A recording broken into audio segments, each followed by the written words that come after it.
Oke. Pagi hari ini saya akan share tentang the heart of Pharaoh, hati Firaun.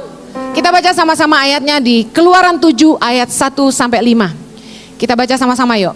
3, 2, 1. Berfirmanlah Tuhan kepada Musa, lihat, aku mengangkat engkau sebagai Allah bagi Firaun, dan Harun abangmu akan menjadi nabimu.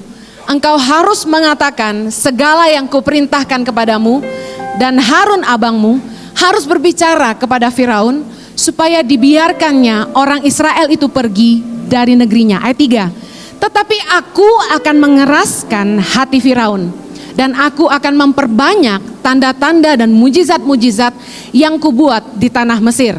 Ayat yang keempat. Bila mana Firaun tidak mendengarkan kamu, maka aku akan mendatangkan tanganku kepada Mesir dan mengeluarkan pasukanku umatku Israel dari tanah Mesir dengan hukuman-hukuman yang berat. Ayat yang kelima. Dan orang Mesir itu akan mengetahui bahwa akulah Tuhan apabila aku mengacungkan tanganku terhadap Mesir dan membawa orang Israel keluar dari tengah-tengah mereka.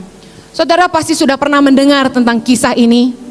Kisah bangsa Israel yang dibawa keluar dari tanah Mesir oleh Musa.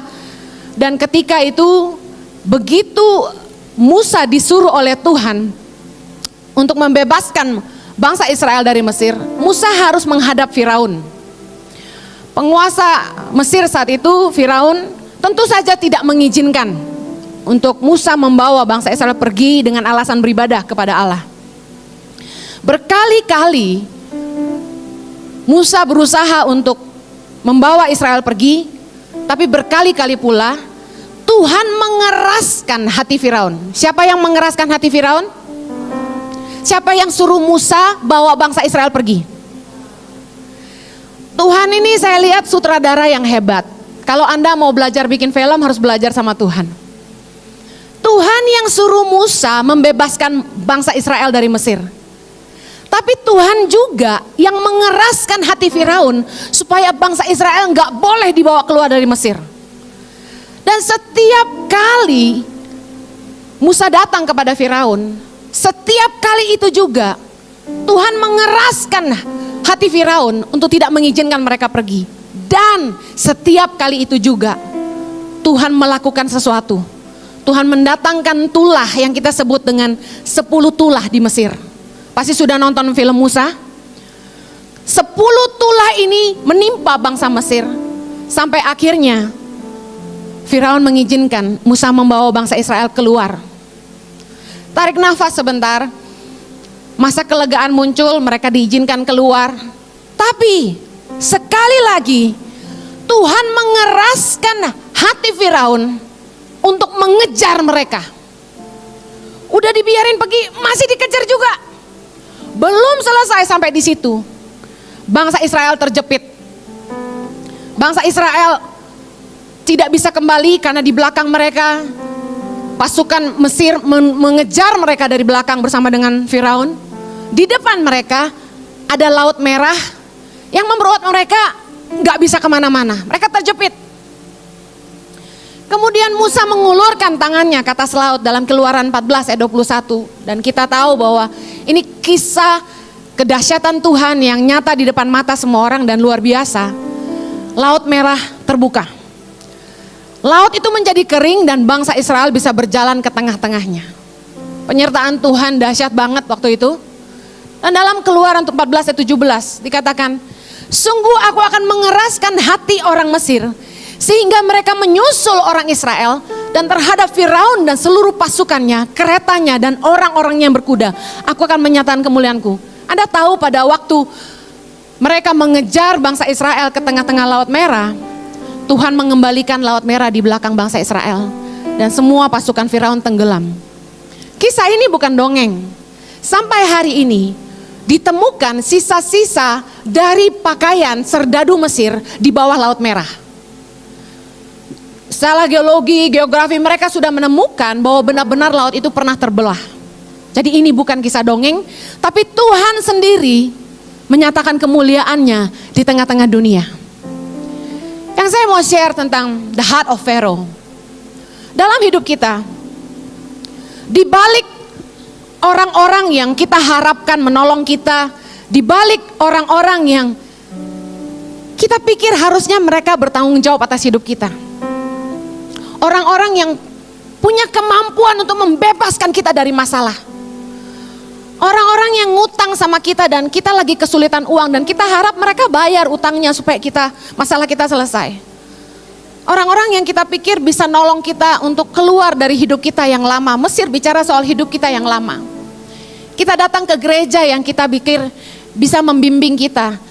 Tapi justru gereja itu mengecewakan kita. Saya mau bilang bahwa semua doa-doa kita yang belum dijawab, putus asa, dan semua masalah yang kita hadapi dengan berbagai orang, baik orang tua, suami yang keras kepala, istri yang gak pernah ngerti dan nuntut terus, orang tua yang gak tanggung jawab, hubungan kita sama pacar yang gak disetujui.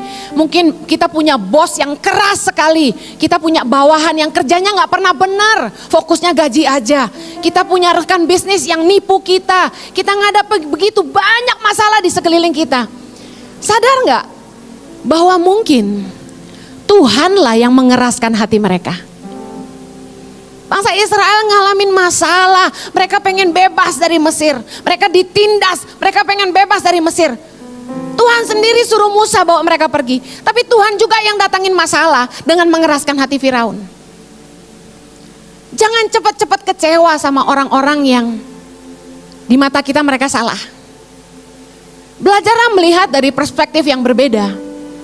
Mungkin Tuhan ngizinin mereka kayak gitu sama kita. Mungkin Tuhan ngizinin kita punya suami yang karakternya begitu buruk. Tuhan bisa mengubah orang tuh gampang banget. Tuhan kalau mau jawab doa kita, segampang Tuhan membalikkan telapak tangan. Yang percaya katakan amin. Tuhan mau ngubah pasangan kita, gampang banget. Tuhan mau ngubah anak-anak kita. Anak-anak kita yang udah dikasih uang, dikasih mobil tapi sekolah gak benar, gak mau kerja. Kita doa buat mereka bertahun-tahun. Mereka pacaran gak disetujuin malah kabur. Kita doain mereka bertahun-tahun tapi kayaknya Tuhan gak jawab doa mereka. Dengar, di balik semua masalah yang kita hadapi dalam hidup ini, pernahkah Anda berpikir jangan-jangan ada maksud Tuhan? Bahwa Tuhan mengizinkan kita alamin ini. Yang saya mau share adalah semua masalah yang terjadi dalam hidup kita, tujuan Tuhan tuh satu. Tuhan ingin kita mengalami Dia. Tuhan ingin kita mengalami Tuhan. Saya mau bilang bahwa pengalaman berharga dalam hidup kita adalah ketika kita pertama kali ketemu Tuhan. Yang setuju bilang amin. Saya nggak tahu sih pengalaman apa yang paling berharga buat Anda. Mungkin ketemu suami pertama kali pengalaman paling berharga. Mungkin waktu Anda menikah pengalaman paling berharga. Tapi bagi saya pengalaman paling berharga dalam hidup ini adalah ketika kita bertemu dengan Sang Pencipta. Masa-masa sulit tuh saya temukan, masalah yang kita hadapi menjadi waktu di mana kita benar-benar ketemu Tuhan dan Dia menyatakan pribadinya bagi kita. Saya merasakan di masa-masa sulit dalam hidup saya, justru Tuhan mengajar banyak hal. Pernah gak ngalamin di sebuah situasi terjepit seperti bangsa Israel, mau mundur gak bisa, ada pasukan Firaun, mau maju gak bisa, ada laut. Saya ngalamin dalam hidup saya gak punya jalan keluar. Ketika pertama kali mama saya kirim saya sekolah di Australia. Mama saya cuma biayai sekolah saya 1,5 tahun. Dari tahun 96 sampai tahun 98. Kemudian saya tidak bisa hubungi mama saya sama sekali. Saya nggak tahu nomor teleponnya, katanya teleponnya ganti. Saya nggak tahu mama saya tinggal di mana, katanya sudah pindah rumah. Jadi waktu saya dilempar ke Australia untuk sekolah, itu ternyata saya separuh dibuang. Saya nggak punya jalan pulang ke Jakarta. Dan setelah 1,5 tahun saya sekolah, mama nggak kirim uang lagi. Saya mau pulang ke Jakarta nggak bisa karena saya nggak tahu rumah saya di mana, orang tua saya di mana. Dan untuk bertahan hidup di Australia, saya harus punya uang untuk bayar uang sekolah. Kalau nggak, saya nggak dapat student visa untuk bertahan. Saya nggak punya jalan, saya masih muda, umur 18 waktu itu. Mau maju nggak bisa, mundur nggak bisa, saya terjepit. Saya nggak tahu, Anda pernah nggak ngalamin posisi seperti saya? Nggak ada jalan. Depan, belakang, kanan, kiri nggak ada jalan. Mau turun nggak ada jalan. Bunuh diri bukan option. Amen. Dan satu-satunya arah yang kita bisa pandang hanya ke atas. Hanya berharap Tuhan. Masa-masa kejepit kayak gitu tuh masa-masa yang luar biasa, kita jadi ngalamin Tuhan, ketemu Tuhan gitu. Saudara tahu nggak? Saya tuh nggak tahu gimana caranya Tuhan akhirnya ketemuin saya sama temen yang dia mau for good, apartemennya masih ada kontrak. Jadi dia bilang, udah kamu pakai aja apartemen saya. Tapi karena ini saya tinggal, kamu yang harus nerusin sewanya. Nah gimana mau bayar sewanya, saya nggak punya uang. Akhirnya saya cari teman-teman yang mau ngekos di situ, isi di kamar, saya cuma tidur di ruang tamu. 3,5 tahun saya jalanin itu, saya tidur di ruang tamu cuma pakai kasur. Ditutupin tatami biar nggak ada yang lihat gitu. Saya tidur di ruang tamu bertahun-tahun. Nah kemudian perjuangan saya belum selesai. Saya harus cari kerja. Saya kerja mulai dari supermarket. Saya ingat supermarket pertama yang saya kerja di Sydney itu namanya Clancy di Oxford Street. Kemudian saya cari kerja di Burger King. Kemudian di Nandos. Mulai dari cuci piring, masak, jadi kasir sampai delivery saya udah jalanin semua. Uangnya tetap nggak cukup karena sebagai student kita hanya cuma boleh kerja 20 jam dalam seminggu. Saya harus bayar apartemen, makan, dan ngumpulin uang buat bayar kuliah. Akhirnya hari Minggu, saya buka lapak di gereja. Setiap hari Sabtu, di mana pasangan-pasangan muda, pacaran, nonton, makan, dinner ya, kafe. Saya tuh keluar masuk supermarket kerjaannya. Keluar masuk supermarket, Coles, Woolworth, Franklin, zaman itu masih ada. Ngapain? Cari soft drink kaleng yang sell. Karena saya beli yang sel, saya bisa bawa ke gereja, saya isi es batu, saya jual. Hari Minggu sebelum pelayanan, jam 4 pagi saya bangun, saya bikin martabak. Jangan tanya lagi resepnya, lupa gua. Kemudian saya jam 6 pagi sebelum nyampe gereja, nenteng-nenteng dagangan saya pergi ke pabrik roti, beli coklat croissant sama cheese steak. Saya beli $1, saya bawa ke gereja jual $2, gua ngaku deh sekarang ya. Kemudian ada tante-tante bikin nasi kuning, dia jual ke saya $4, di gereja saya jual $5. Jadi saya cuma nguntungin $1 dari minuman dan makanan. Dari situlah saya hidup. Bisa bayar apartemen, bisa makan, bisa transport ke sekolah, dan uang hasil kerja saya tabung buat bayar kuliah saya. Saya terjepit, gak ada jalan dan gak ada yang nolong saya. Mungkin Anda akan berpikir, kejem banget tuh mamahnya. Dengar. Tidak ada seorang pun ibu yang tega ninggalin anaknya. Percayalah, karena hari ini saya sudah jadi mama. Saya cinta banget sama anak saya gitu. Saya akan mati untuk mereka. Dan gak ada seorang ibu yang dengan rela ninggalin anak begitu aja. Saya tahu kalau mami saya bisa setega itu, Tuhan izinkan. Tuhan yang mengeraskan hatinya. Saya punya papa yang gak bertanggung jawab, yang hanya peduli sama diri sendiri sampai hari ini. Saya gak marah lagi sama dia karena saya ngerti ini. Mungkin Tuhan yang mengeraskan hati mereka sehingga mereka gak peduli sama anak-anaknya. Dengan satu tujuan, supaya saya ngalamin Tuhan. Ketika saya di tengah-tengah terjepit itu, saya cerita satu pengalaman. Saya buka lapak di gereja tadi saya bilang. Nah penghasilan itu gak banyak, untung cuma $50 saudara. Saya masukin ke amplop, saya taruh di tas saya. Itu uang saya makan 1 minggu. Kemudian tiba-tiba ketika ibadah terakhir, ibadah ketiga, pas kantong persembahan dijalanin, tiba-tiba kayak Tuhan tuh ngomong sama saya gini, Henny, cemplungin tuh $50. Saya nangis saudara. Saya bilang, Tuhan gak salah. Ini uang makan saya seminggu. Kalau saya cemplungin tuh saya makan apa gitu. Tapi Tuhan bilang cemplungin. Saya masukin saudara. Saya percaya Tuhan. Kemudian setelah ibadah selesai, saya jualan buka lapak. Tau gak ngenesnya apa? Sampai tua gini gue masih harus buka lapak di gereja-gereja. Tapi bedanya dulu gue buka lapak di gereja buat gue makan. Sekarang buat ngasih makan 5.100 anak di Indonesia. Amin. Nah lanjut lagi. Saya lari jualan dong setelah ibadah selesai buka lapak. Tahu nggak saudara, lagi jualan sibuk-sibuk, teman-teman tuh baik loh. Mereka mau nolongin saya, mereka selalu beli makanan di saya, mereka nggak makan ke food court. Dan ketika saya jualan, tiba-tiba ada yang datang ke saya tuh bawa amplop putih, tulisannya from Jesus. Teman saya bilang gini, Hen, tadi ada orang ngasih lu amplop, terus dia pergi. Terus saya baca, to Henny from Jesus. Saya buka, tau gak di dalamnya saudara, ada satu lembar $100. Jadi instead of punya uang $50 buat makan minggu itu, Tuhan kasih saya $100 buat makan minggu itu. Luar biasa banget Tuhan. Amin.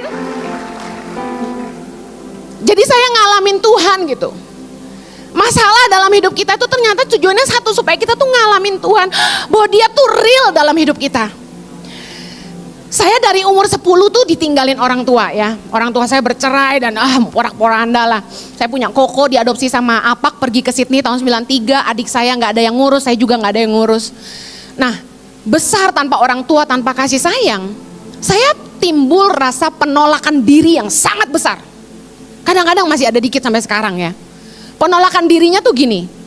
Orang tua yang kita paling harapin untuk sayang sama kita aja, gak sayang sama kita gitu loh. Ninggalin kita.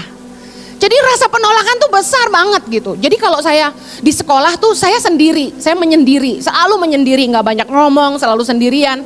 Kalau cewek kan biasanya ke toilet aja ngajak-ngajak, ke toilet yuk gitu. Makan bakso yuk gitu.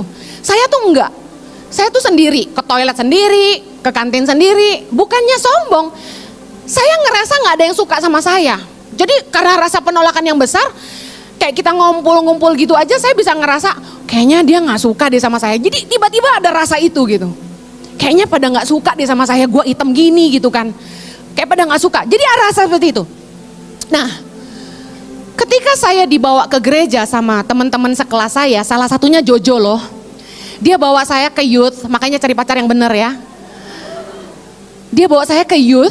Nah, mereka tuh doa pengerja di lantai, mereka doa, mereka bahasa lidah, mereka doa lah, lama banget nyanyi-nyanyi gitu. Nah, saya kan belum kenal Tuhan. Saya duduk di kursi sendirian, gak ada yang nemenin, gak ada yang tumpangin tangan, gak ada yang doain, gak ada yang injilin. Tiba-tiba saya nangis terus. Tuhan kayak ngingetin semua dosa yang saya udah buat sejak remaja.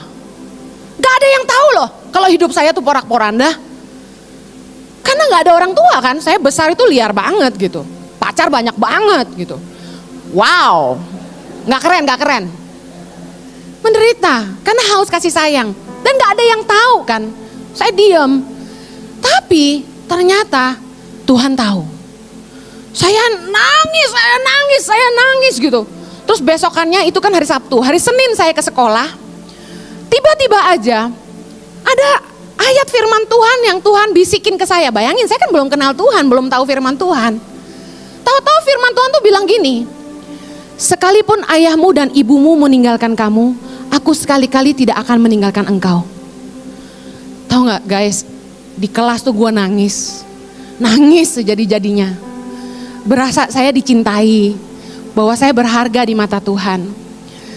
Saya nggak bisa punya pertolongan dari mana-mana selain dari Tuhan. Hari ini saya nggak tahu apa masalah kalian. Mungkin kalian terjepit.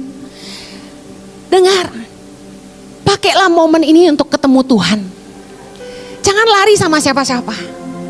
Bilang sama Tuhan, aku ingin mengalami Engkau. Izinkan aku ketemu Tuhan. Pertolonganku ialah Tuhan. Mazmur 121 ayat 2 bilang, pertolonganku ialah dari Tuhan. Yang menjadikan langit dan bumi, ia takkan membiarkan kakimu goyah. Penjagamu tidak akan terlelap. Amin. Berapa banyak saudara yang butuh Tuhan siang hari ini, angkat tangan. Katakan, Tuhan, aku butuh Engkau. Tuhan mengizinkan kita mengalami banyak masalah dalam hidup ini, supaya kita mengalami Dia dalam hidup kita. Saya mau bilang bahwa itu adalah pengalaman paling berharga yang membuat semua harga yang kita harus bayar menjadi tidak berarti dibandingkan pengenalan kita akan Tuhan. Kalau saya harus ulang hidup saya lagi, saya mau bilang gini, gue mau ulangin lagi. Papa mama tinggalin saya aja gak apa-apa. Just for one thing, saya mau ketemu Tuhan.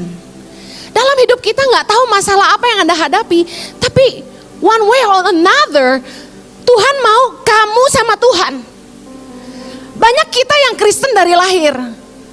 Kita jadi Kristen karena orang tua Kristen. Kita ke sekolah minggu karena dipaksa. Ini untuk orang-orang tua, dengar saya. Jangan kontrol hidup anak-anakmu. Izinkan mereka mengalami Tuhan. Sekolah minggu jangan asal-asal cerita Daud dan Goliat aja. Satu hal yang Anda harus doakan adalah setiap anak mengalami perjumpaan dengan Tuhan.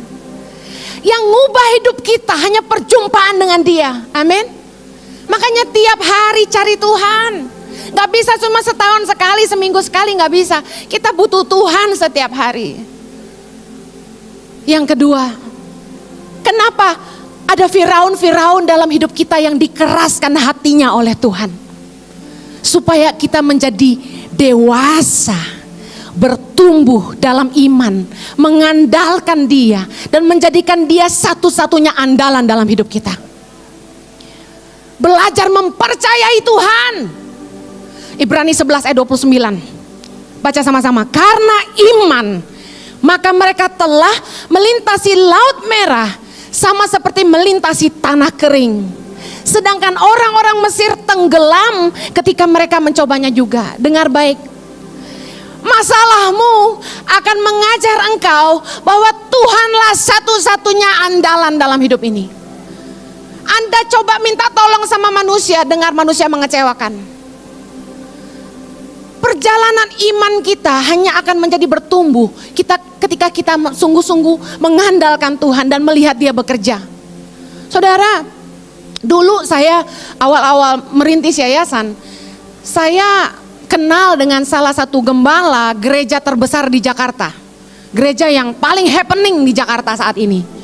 Saya kenal sama mereka karena tiap tahun tuh mereka ke Australia untuk ikut Hillsong. Tiap tahun kami yang jemput di bandara, antar ke hotelnya, antar ke Hillsong, ajak makan dan gitu-gitu. Selama di Australia. Nah, jadi ketika pulang ke Indonesia kami kenal. Ketika itu saya ketemu dengan istrinya. Istrinya tanya saya, "Hen, apa kabar?" Saya bilang, "Baik, Ci. Kamu ngapain sekarang?" Saya cerita, saya sedang merintis sebuah yayasan dan kami sedang mau bangun sekolah. Jadi sekolah pertama yang kami bangun untuk Indonesia itu di Halmahera, di Kau Barat, di Desa Somaitek, di Halmahera Utara. Nah, waktu itu kami nggak punya uang. Nah, donatur juga belum banyak. Kami benar-benar gak dikenal. Kemudian saya ketemu dia dan jujur ada sedikit pengharapan gereja ini bisa nolong kami. Karena gerejanya gede banget gitu loh. Saya bilang, "Ci, kami lagi bangun sekolah. Dengar, saya punya satu prinsip gak pernah minta-minta.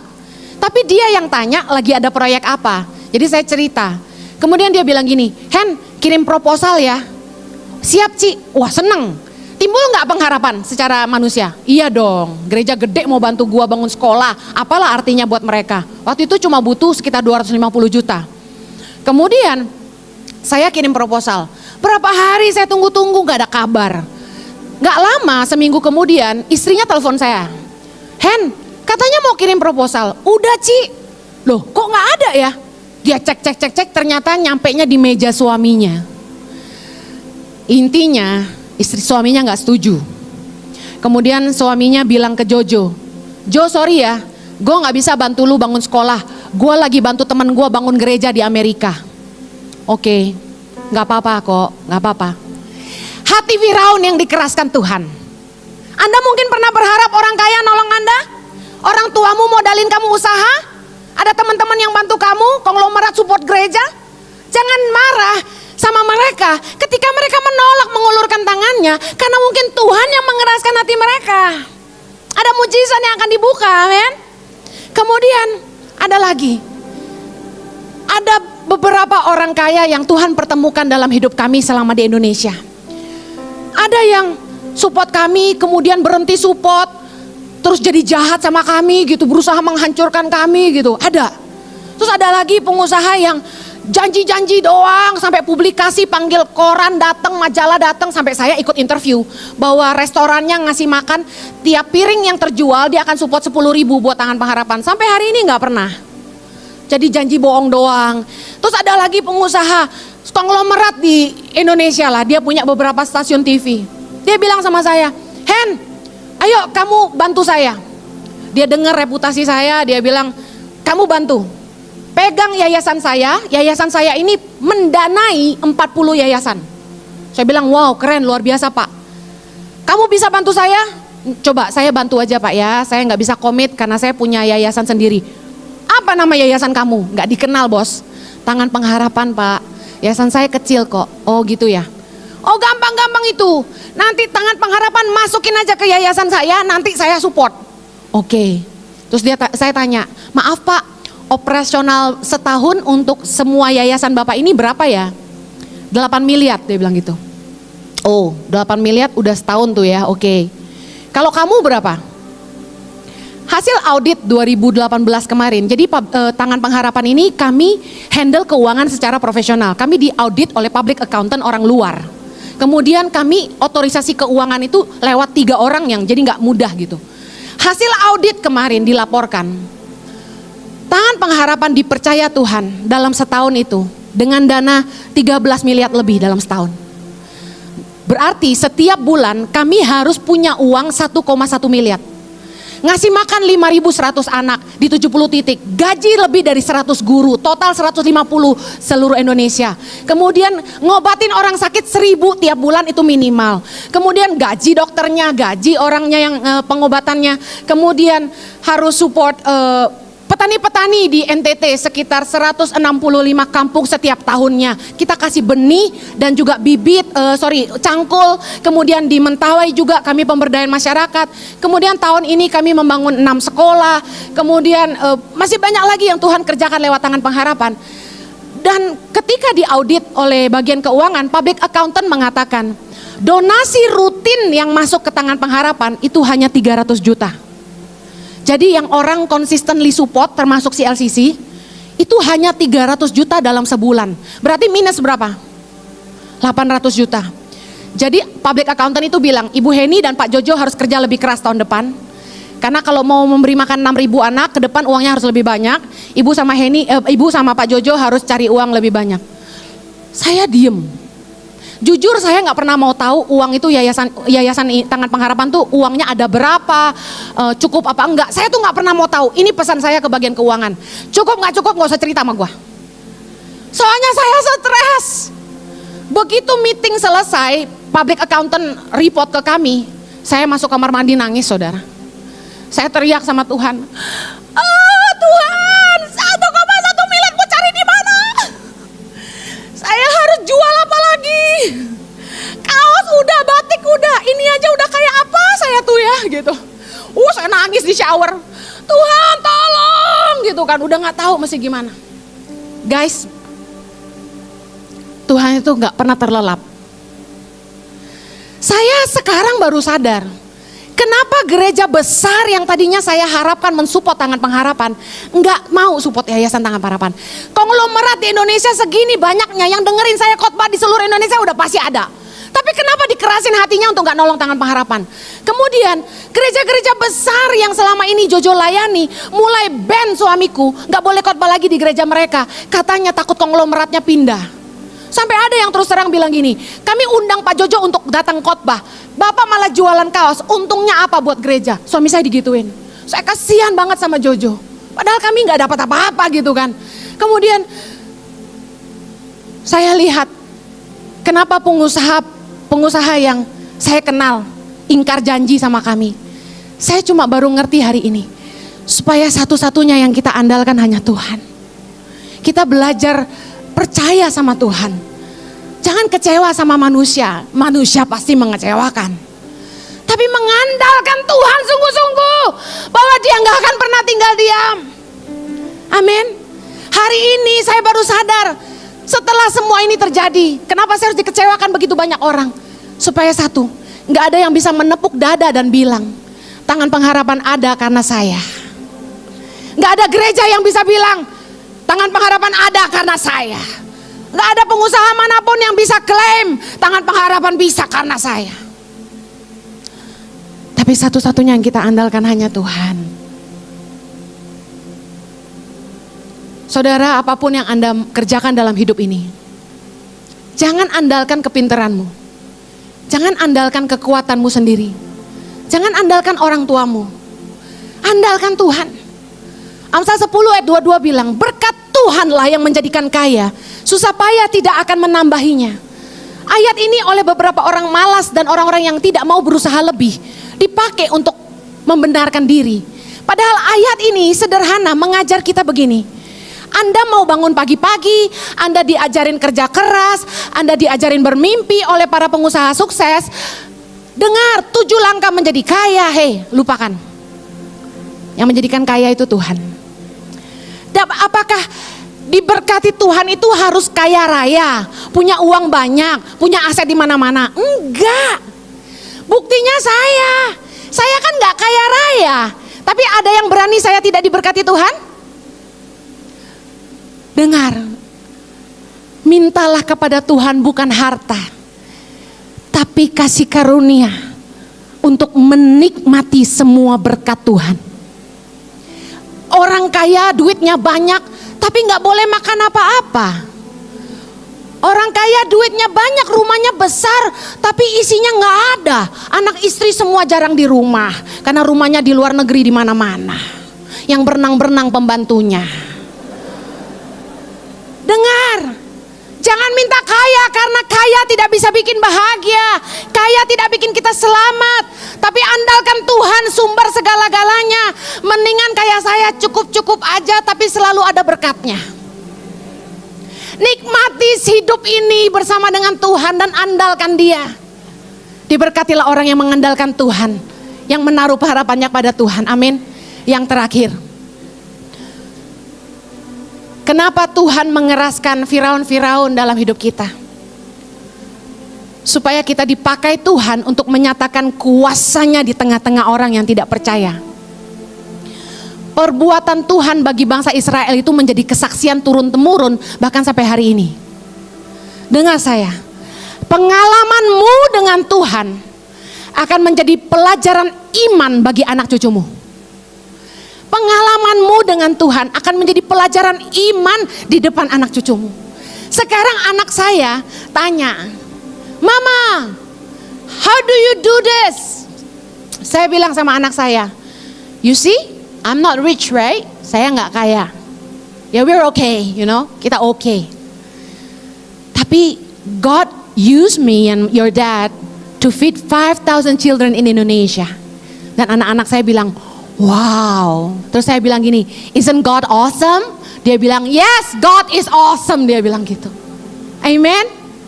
Dengar, Kisah Rasul 7 ayat 36 bilang gini, Dialah yang membawa mereka keluar dengan mengadakan mujizat-mujizat dan tanda-tanda di tanah Mesir, di Laut Merah dan di padang gurun 40 tahun lamanya. Ini kisah para rasul, berarti dari keluaran sampai perjanjian baru, ini masih terus diceritakan. Pengalaman iman yang luar biasa, bagaimana bisa laut terbelah, never happen. Apa masalahmu yang saat ini kayaknya mustahil banget? Dengar, nothing impossible with God. Semua Tuhan izinin terjadi supaya Tuhan bisa pakai hidup kita untuk display kuasanya. Banyak media, TV-TV interview kami.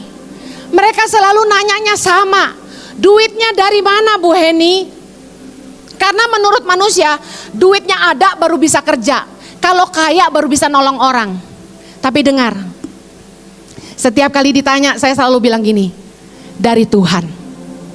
Waktu pertama kali saya memutuskan pulang ke Indonesia, saya dan suami menjadi ejekan, oloan, pembicaraan di antara keluarga kami. Semua menganggap kami bodoh, maaf ada yang bilang kami gila. Udah PR Australia, punya bisnis, punya rumah, punya mobil 2, mau ngapain pulang ke Indonesia, mau cari apa?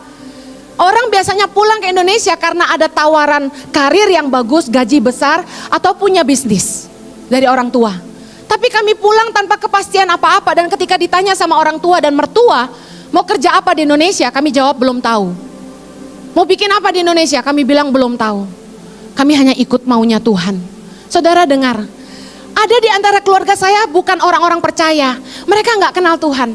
Tapi ketika 13 tahun sudah berjalan, Januari 2019 ini genap 13 tahun kami di Indonesia. Betapa Tuhan luar biasa. Sekarang mereka semua melihat perbuatan Tuhan yang nyata. Tidak ada yang bisa memungkiri bahwa semua ini ada karena Tuhan. Tidak ada yang bisa menempuk dada dan berkata karena saya.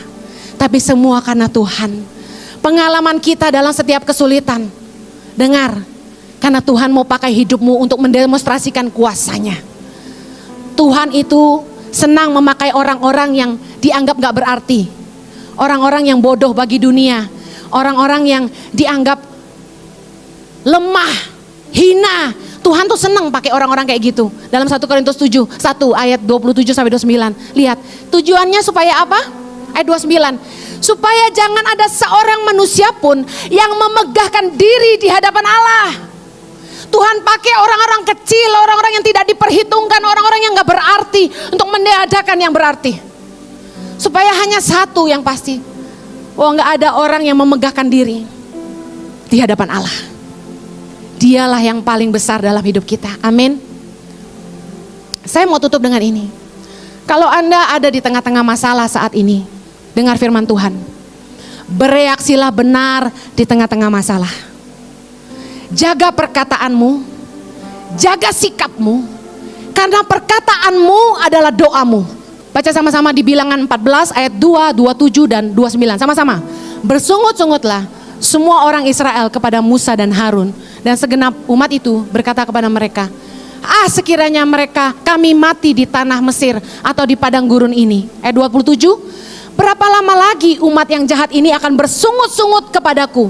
Segala sesuatu yang telah disungut-sungutkan orang Israel kepadaku telah kudengar. Ayat 29, di padang gurun ini bangkai-bangkaimu akan berhantaran, yakni semua orang di antara kamu yang dicatat, semua tanpa terkecuali yang berumur 20 tahun ke atas, karena kamu telah bersungut-sungut kepadaku.